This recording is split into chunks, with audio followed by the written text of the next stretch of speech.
नमस्कार मित्रांनो, तर आज आपण पास्ट कंटिन्यूअस टेन्स म्हणजेच चालू भूतकाळाबद्दल जाणून घेऊया।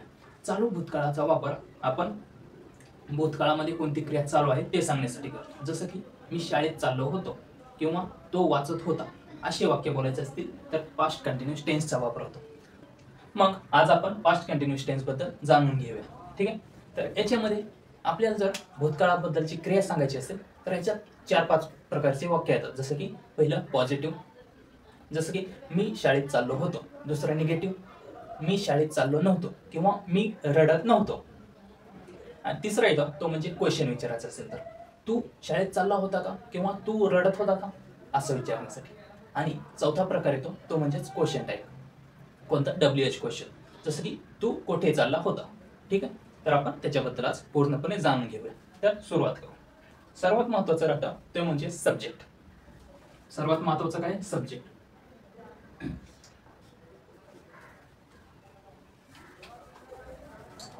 तर सब्जेक्ट मध्ये I, he, she, it, this आणि दॅट। तसंच ही ऐवजी इथं नाव वापरू शकतो आपण राम, शी ऐवजी सीता, इट ऐवजी काऊ,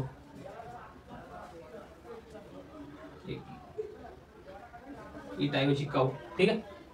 म्हणजे हे काय झाले, हे नाउन झाले आणि इकडले प्रोनाउन झाले, ठीक आहे। आता हा झाला एक ग्रुप, हा प्रोनाउनचा एक ग्रुप आहे। याच्यामध्ये काय, पहिला आय आणि बाकीचे थर्ड पर्सन सिंग्युलर आहेत। हे बाकीचे जे आहेत ते थर्ड पर्सन सिंग्युलर आहेत। आता दुसरा ग्रुप आहे तो म्हणजे यू, वी, दे, दीज किंवा दोज।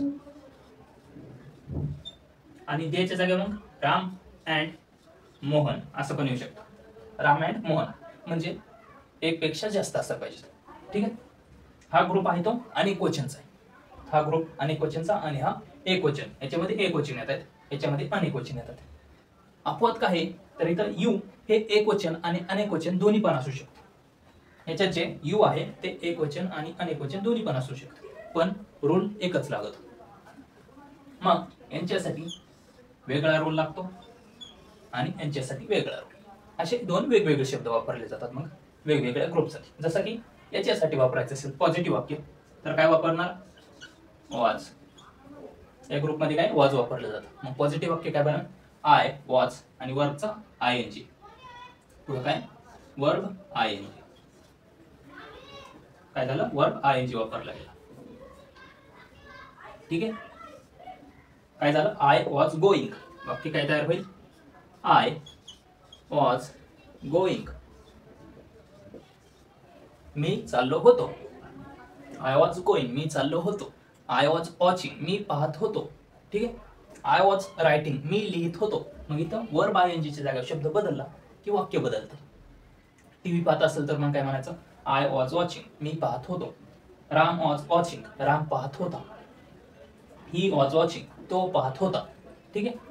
जसं शब्द, जसं की काऊ वॉज इटिंग, गाय खात होती, ठीक आहे। इथं वर्ब ING, वर्बचा फर्स्ट फॉर्म, ठीक आहे, वर्बचा फर्स्ट फॉर्म नंतर आय वॉज वापरायचं। हे झालं पॉझिटिव्ह। पुढे येतं तो म्हणजे निगेटिव्ह। आता मी खात होतो किंवा मी चाललो होतो असं म्हणण्याऐवजी आपल्याला निगेटिव्ह म्हणायचं। जसं की मी खात नव्हतो, मग काय येईल, was not, was not. I was not eating, मी खात नव्हतो। मग इथं गोईंगचे तर मग काय होईल, आय वॉज, आपण वॉजंट घेऊया, वॉजंट गोईंग, काय आय वॉजंट गोईंग। वॉजलाच काय म्हटलं जातं, वॉजंट पण म्हटलं जातं। मग आपण इथं वॉजंट लिहूया डायरेक्ट, आय वॉजंट गोईंग, मी चाललो नव्हतो। काऊ वॉजंट इटिंग, गाय खात नव्हती, ठीक आहे। धिस बॉय वॉजंट गोईंग, हा मुलगा चालला नव्हता, ठीक आहे। दॅट बॉय वॉज क्राईंग, तो मुलगा रडत होता। दॅट बॉय वॉजंट क्राईंग, तो मुलगा रडत नव्हता, ठीक आहे। वॉज काय तर वॉजंट, वॉजंट काय तर हा वॉज आणि पुढं नॉट आहे, काय वॉज आणि नॉट दोन्हीचं मिश्रण होऊन वॉजंट तयार होतो। हे झालं निगेटिव्ह मध्ये। तर पॉझिटिव्ह आणि निगेटिव्ह असेल तर त्याच्या सब्जेक्टच्या अगोदर काय येत नाही, म्हणजे कर्त्याच्या अगोदर काहीच येत नाही. ठीक आहे, पहिल्यांदा करता येतो. जसं की इथं आपण पाहतोय आय वॉज गोईंग, म्हणजेच आय काय झालं सब्जेक्ट आणि वॉज नंतर गोईंग. आता आपल्याला क्वेश्चन पाहायचा आहे. हे झाले पॉझिटिव्ह आणि निगेटिव्ह. आता क्वेश्चन कसा तयार होईल, तर क्वेश्चन मध्ये पॉझिटिव्ह क्वेश्चन असेल तर त्याला हेल्पिंग वर्ब इकडे जातो. हे वॉज वॉजंट हे काय हेल्पिंग वर्ब आहे. वॉज काय होईल इकडे जाईल. आपल्याला क्वेश्चन विचारायचं, वॉज इकडे गेला म्हणलं इथं काहीच नसणार, बरोबर. वॉज इकडे गेला तर इथं काहीच नसणार. आता मग काय तयार होईल क्वेश्चन, वॉज आय गोईंग. काय तयार झाला, was I going. Was I going, मी चाललो होतो का. ठीक आहे, तसंच राम बद्दल बोलायचंय. वॉज राम क्राईंग, राम रडत होता का. ठीक आहे, तो शिकवत होता का असं विचारायचं. मग काय वॉज ही टीचिंग, तो शिकवत होता का. ठीक आहे, हे झालं पॉझिटिव्ह क्वेश्चन झालं. आता निगेटिव्ह क्वेश्चन पुढचा कोणता आहे, निगेटिव्ह क्वेश्चन. तो कसा होईल, वॉजंट. काय वॉजंट आय गोईंग, मी चाललो नव्हतो का. काय वॉजंट आय गोईंग, मी चाललो नव्हतो का. गाय खात नव्हती का. वॉजंट काऊ इटिंग, इथं काहीच नाही, डॅश केलं म्हणजे इथं काहीच नाही, कारण आपण इथं हेल्पिंग वर्ब इकडे नेलेलं आहे. ठीक आहे, मग निगेटिव्ह क्वेश्चन काय होईल, वॉजंट आय गोईंग. ठीक आहे, वॉजंट आय गोईंग, मी चाललो नव्हतो का, आणि वॉज आय गोईंग, मी चाललो होतो का. ठीक आहे, दोन वेगवेगळे प्रश्न आहेत. एक पॉझिटिव्ह प्रश्न आहे आणि दुसरा निगेटिव्ह प्रश्न आहे. ठीक आहे, हे झाले येस नो टाईप क्वेश्चन. आता येस नो टाईप क्वेश्चन कसं झालं, तर यांचं उत्तर देऊ शकतो आपण येस नो टाईप मध्ये. जसं की मी म्हटलं वॉज काऊ इटिंग, काही पण खाऊ शकते. ठीक आहे, मग वॉज काऊ इटिंग, गाय खात होती का. मग ह्याचे दोन उत्तर येतील. पहिलं उत्तर आहे yes cow was eating, cow was eating. आणि दुसरा नो काऊ वॉजंट इटिंग. हो गाय खात होती, नाही गाय खात नव्हती. कारण आपण काय विचारतोय, वॉज काऊ इटिंग, गाय खात होती का. मग त्याचे दोन असं, एक तर गाय खात असेल नाहीतर नसेल खात. मग खात होती तर काय यस काऊ वॉज इटिंग, आणि खात नव्हती तर काय येईल नो काऊ वॉजंट इटिंग. ठीक आहे, मग आता काऊ ऐवजी काऊ काय झाला, हा नाउन झाला, पण आपल्याला प्रोनाउन पण वापरू शकतो आपण इथं. मग प्रोनाउन काय आहे, काऊसाठी इट. मग काय होणार, नो इट वॉजंट इटिंग. ठीक आहे, तर हे येस नो टाईप क्वेश्चन झाला, कारण आपण याचे उत्तर येस नो टाईप मध्ये देतोय. याचे उत्तर आपण येस नो टाईप मध्ये दिलं म्हणून हे काय झालं येस नो टाईप क्वेश्चन. आता पुढचा राहतो तो म्हणजे WH क्वेश्चन, कारण त्याच्यात WH वर्ड वापरले जातो. आता WH वर्ड कोणते येतात, तर पहिला आहे what, when, where, how, why, which. तर अशा प्रकारे काही WH वर्ड वापरले जातात, हे कॉमनली वापरले जातात. मग व्हॉट म्हणजे काय, वेन म्हणजे वेळेबद्दल विचारायचं असेल तर मग वेनचा वापर करतो. वेअर जागेबद्दल विचारायचं असेल तर. हाऊ म्हणजे ती पद्धत विचारायची असेल कसं झालं. ठीक आहे, वाय म्हणजे कारण विचारायचं असेल, वाय म्हणजे का. आणि विच दोन ऑप्शन दिले त्याच्यापैकी एक निवडायचं असेल तर मग विचचा वापर करतो. ठीक आहे, विच म्हणजे दोन्हीपैकी कोणतं किंवा याच्यापैकी कोणतं असं विचारायचं असेल तर. ठीक आहे, आता WH क्वेश्चन वापरून आपण तयार करू. आता WH क्वेश्चन वापरला तर यातला एक शब्द राहतो, यातला एक, यातला एक, यातला एक. इथं काहीच नाही कारण आपण हेल्पिंग वर्ब इकडे नेलेला आहे. मग काय येईल, व्हॉट वॉज सी, आणि इथं काहीच नाही ना. काय व्हॉट वॉज सी इटिंग, ती काय खात होती असं. ठीक आहे, एखादी मुलगी काहीतरी खात होती पण माहित नाही समोरच्या माणसाला काय खात होती, मग तू प्रश्न विचारू शकतो व्हॉट वॉज सी इटिंग, ती काय खात होती. मग त्याचं उत्तर येईल की काही खात असेल, मग वडापाव खात असेल तर मग काय येईल, सी वॉज इटिंग वडापाव. ठीक आहे, मग आपण प्रश्न तयार करूया यांच्याच फॉरमॅट मध्ये. काय आता आपल्याला इथं गोईंग आहे, गोईंग बद्दल म्हणजे काय, आपल्याला आपण कुठेतरी चाललोय म्हणजे जागेबद्दल प्रश्न विचारायचे. कशाबद्दल, जागेबद्दल.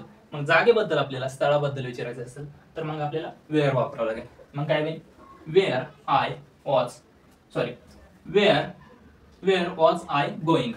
काय होईल? Where was I going. काय झालं? वेअर वॉज आय गोईंग, मी कुठं चाललो होतो. मग त्याचं उत्तर काय आहे? यू. आता उत्तर येताना काय होईल? आता मी कुठं चाललो होतो म्हणले उत्तर पण असं नाही येणार की मी फिरायला चाललो होतो. उत्तर पुढचा व्यक्ती देतोय, मग ते काय होईल? यू मध्ये जाईल. तू फिरायला चालला होता, तू शाळेत चालला होता, मग इथं यू बद्दल येणार. आता याच्याबद्दल आपल्याला जाणून घ्यावं लागेल की ते कसं वापरायचं. ठीक आहे.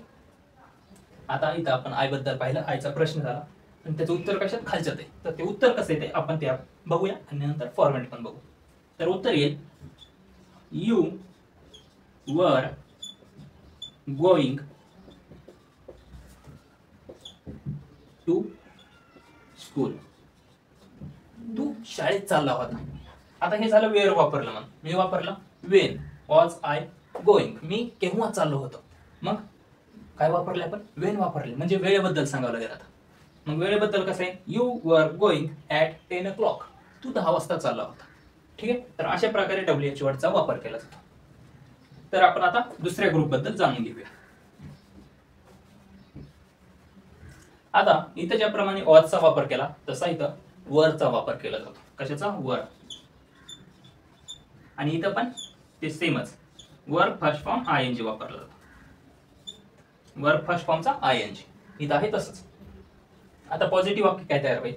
यू वर गोइंग, तू चालला होता. आता इथं दुसरं घेऊ. काय झालं? यू वर गोइंग, तू चालला होता. दे वर इटिंग, ते खात होते. काय? दे वर इटिंग, ते खात होते. राम अँड मोहन वर फायटिंग, राम आणि मोहन भांडत होते. काय? फाईटचं फायटिंग झालं, ING लागलं पुढं. फाईट म्हणजे भांडणे आणि फायटिंग म्हणजे भांडत होते, म्हणजे ह्याच्यात झालं ING फॉर्म, फायटिंग. ठीक आहे. राम अँड मोहन वर फायटिंग, राम आणि मोहन भांडत होते. तसंच दीज बॉयज वर गोइंग, ही मुलं चालली होती. ही मुलं चालली होती. आणि दोज बॉयज वर गोइंग, ते मुलं चालली होती. ठीक आहे. हे झालं पॉझिटिव्ह वाक्य. आता निगेटिव्ह कसं होईल? वरचं वरंट होईल. इथं जसं वॉज आहे तसंच वरंट हा पण शब्द राहतो. वरंट म्हणजे काय? तर वर आणि पुढं नॉट लागलेलं आहे. वर आणि नॉटचं मिश्रण वरंट झालं. काय मग? वरंट. यू वरंट गोइंग, काय होईल? You weren't going.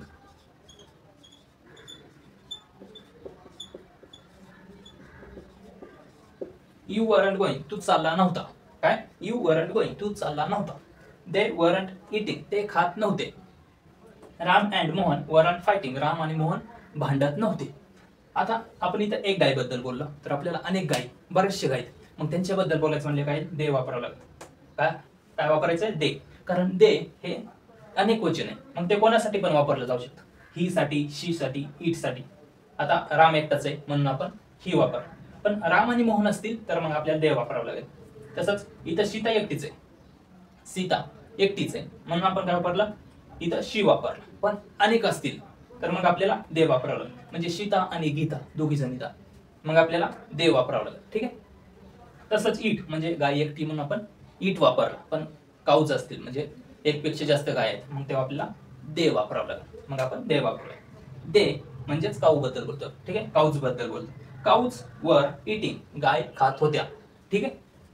मग हे झालं निगेटिव्ह. पॉझिटिव्ह, निगेटिव्ह आणि पुढचा येतो तो म्हणजे आता येस नो टाईप क्वेश्चन. आता येस नो टाईप क्वेश्चन मध्ये आपण पाहिलेलं आहे की त्याला हेल्पिंग वर्ब तिकडे जातो. हे काय? हेल्पिंग वर्ब, मग तो इकडे राहील. काय होईल? वर. काय? वर. वर यू गोइंग, इथं काहीच येत नाही. काय? Were you going. वर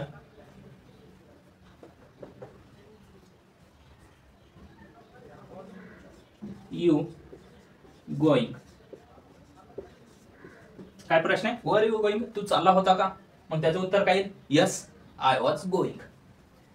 काय? वर यू गोइंग, तू चालला होता का? तू चालला होता का? मग तो पुढून उत्तर काय देईल? Yes I was going. मग काय? Positive, yes I was going. आणि निगेटिव्ह असेल तर काय येईल? I wasn't going. ठीक आहे. म्हणजे यू बद्दल बोलायचं असेल तर हा ग्रुप आहे, आणि आय बद्दल बोलायचं असेल तर हा ग्रुप आहे. हे झालं पॉझिटिव्ह प्रश्न. निगेटिव्ह काय होईल? इथं निगेटिव्ह आपण काय वापरला आता? वरंट काय वरंट. मग प्रश्न काय होईल, वरंट यू गोईंग, तू चालला नव्हता का, काय तू चालला नव्हता का, weren't you going.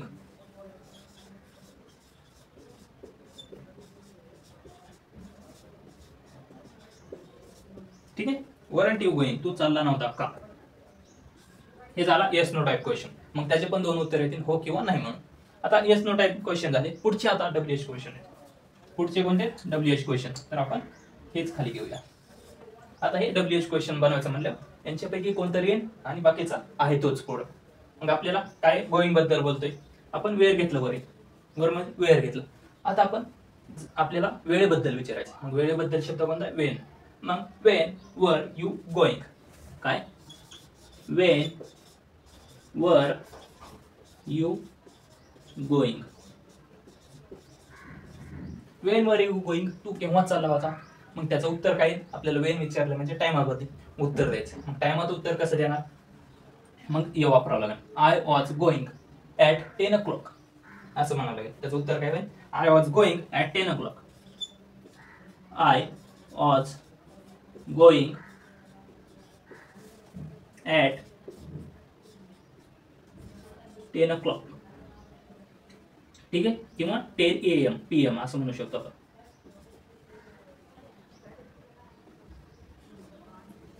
I was going at 10 AM म्हणजे सकाळी चाललो होतो.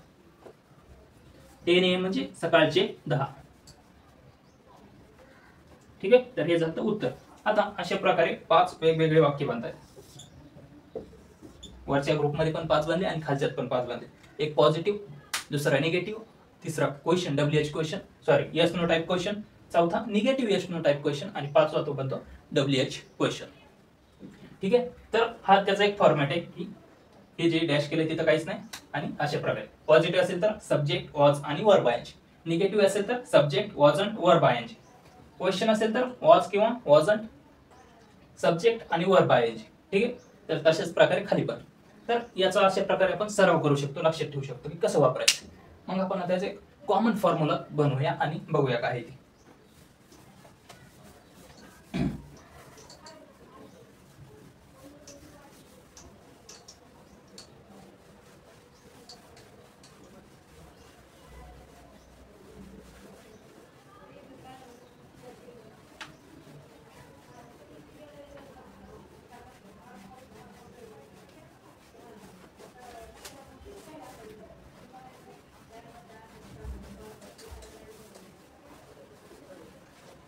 ठीक आहे, तर काय आपण वाक्य बघूया. आता एक फॉर्म्युला तयार होतो, तो म्हणजे सब्जेक्ट प्लस वॉज किंवा वर प्लस वर्ब आयएनजी. हा पॉझिटिव्ह साठी फॉर्म्युला तयार होतो. वॉज आणि वर कुठं वापरायचं, तर ते सिंपल आहे. हे जर आणि क्वेश्चन असेल तर वर, आणि सिंग्युलर असेल तर वॉज वापरायचं. तसंच निगेटिव्ह पण तयार होते. Subject plus wasn't weren't plus verb आयएनजी. मग क्वेश्चन विचारायचं असेल तर वॉज वर किंवा तसंच वॉजंट किंवा वरंट, सब्जेक्ट आणि वर्ब आयएनजी. तर हे क्वेश्चन विचारायचं असेल तर, आणि शेवटी क्वेश्चन मार्क. आणि दुसरा येतो तो म्हणजे डब्ल्यूएच. डब्ल्यूएच नंतर वॉज असेल, वर असेल, वॉजंट असेल तर, आणि वरंट असेल, आणि पुढं सब्जेक्ट आणि वर्ब आयएनजी. हे डब्ल्यूएच क्वेश्चन साठी. डब्ल्यूएच वर्ड वॉज, वर, वॉजंट किंवा वरंट यांच्यापैकी काही असू शकतो. नंतर सब्जेक्ट आणि वर्ब आयएनजी. तर यांच्यामध्ये सांगायचं झालं तर या दोघांचा जास्त वापर करत नाही. जर डब्ल्यूएच विचारायचं असेल तर डायरेक्ट वॉज किंवा वर वापरलं जातं, आणि शेवटी सब्जेक्ट आणि वर्ब आयएनजी. तर हे कॉमन स्ट्रक्चर आहे आपल्याला पास्ट कंटिन्यूअस टेन्स मध्ये बोलायचं असेल. ठीक आहे, तर आता काय आपण एक्झाम्पल बघूया स्पेशल. आता आपण डान्सिंग बद्दल बघूया. काय डान्स, आपण डान्स, काय डान्स हा शब्द घेऊया. तर डान्स काय, नाचणे. मग I was dancing. I was dancing, मी नाचत होतो. तसंच आय वॉजंट डान्सिंग, निगेटिव्ह काय होईल? आय वॉजंट डान्सिंग, मी नाचत नव्हतो. ठीक आहे, मग क्वेश्चन काय होईल? Was I dancing. क्वेश्चन काय? वॉज आय डान्सिंग, मी नाचत होतो का? हा पॉझिटिव्ह प्रश्न. दुसरा निगेटिव्ह काय होईल? वॉजंट आय डान्सिंग, मी नाचत नव्हतो का? ठीक आहे, वॉजंट आय डान्सिंग, मी नाचत नव्हतो का? वॉज आय डान्सिंग, मी नाचत होतो का? ठीक आहे. WH काय होईल? Wien was I dancing. ठीक आहे, मी केव्हा नाचत होतो. ठीक आहे, हे झाले नॉर्मल क्वेश्चन की रियालिटी बद्दल बोलतोय. हे काय? रियालिटी बद्दल बोलतोय, म्हणजेच असं घडलं होतं किंवा घडलं नव्हतं हे सांगण्यासाठी. पण आपल्याला इमॅजिन करायचं असेल तर मग काय येईल? आपल्याला वॉज ऐवजी आपल्याला वर वापरावं लागेल. काय इमॅजिनेशन करायचं असेल तर, ठीक आहे, इमॅजिनेशन करायचं असेल तर मग एक कॉमन शब्द वापरला जातो, तो म्हणजे हा कंटिन्युअस टेन्स मध्ये येत नाही पण त्याच्या जवळपास आहे म्हणून सांगितलं आहे. ठीक आहे, मग इफ आय वर, ठीक आहे, वर अ पीएम, इफ आय वर अ पीएम, मी पंतप्रधान असतो तर. हिचं काय? जर तर बद्दल बोलतोय आपण. आपल्याला जर तर बद्दल बोलायचं असेल तर मग वॉज ऐवजी वर वापरावं लागेल. आपण नॉर्मली वाक्यामध्ये इथं काय वापरत होतो? वॉज वापरत होतो, पण आता आपण वर वापरलंय कारण आपण जर तर बद्दल बोलतोय. तसंच ही, इफ ही वर देअर, इफ ही वर देअर, तो तिथे असता तर. ठीक आहे, अशा प्रकारे वॉज ऐवजी वर वापरलं जातं जर आपल्याला जर तर बद्दल बोलायचं असेल. ठीक आहे, मग आता आपण हे बाजूला ठेवूया आणि पुढचं बोलू. ही एक कॉमन गोष्ट होती जी की आपल्याला महत्वाची असते ती सांगितली. आता ज्याप्रमाणे आपण डान्स बद्दल वाक्य बनवले तसेच तुम्ही नवीन बनवू शकता. सीट बद्दल, सीट बद्दल, नंतर go, teach, watch, write, bye,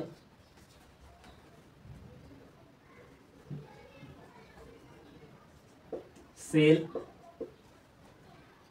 tail, eat. तर हे कॉमन वापरले जाणारे शब्द आहेत.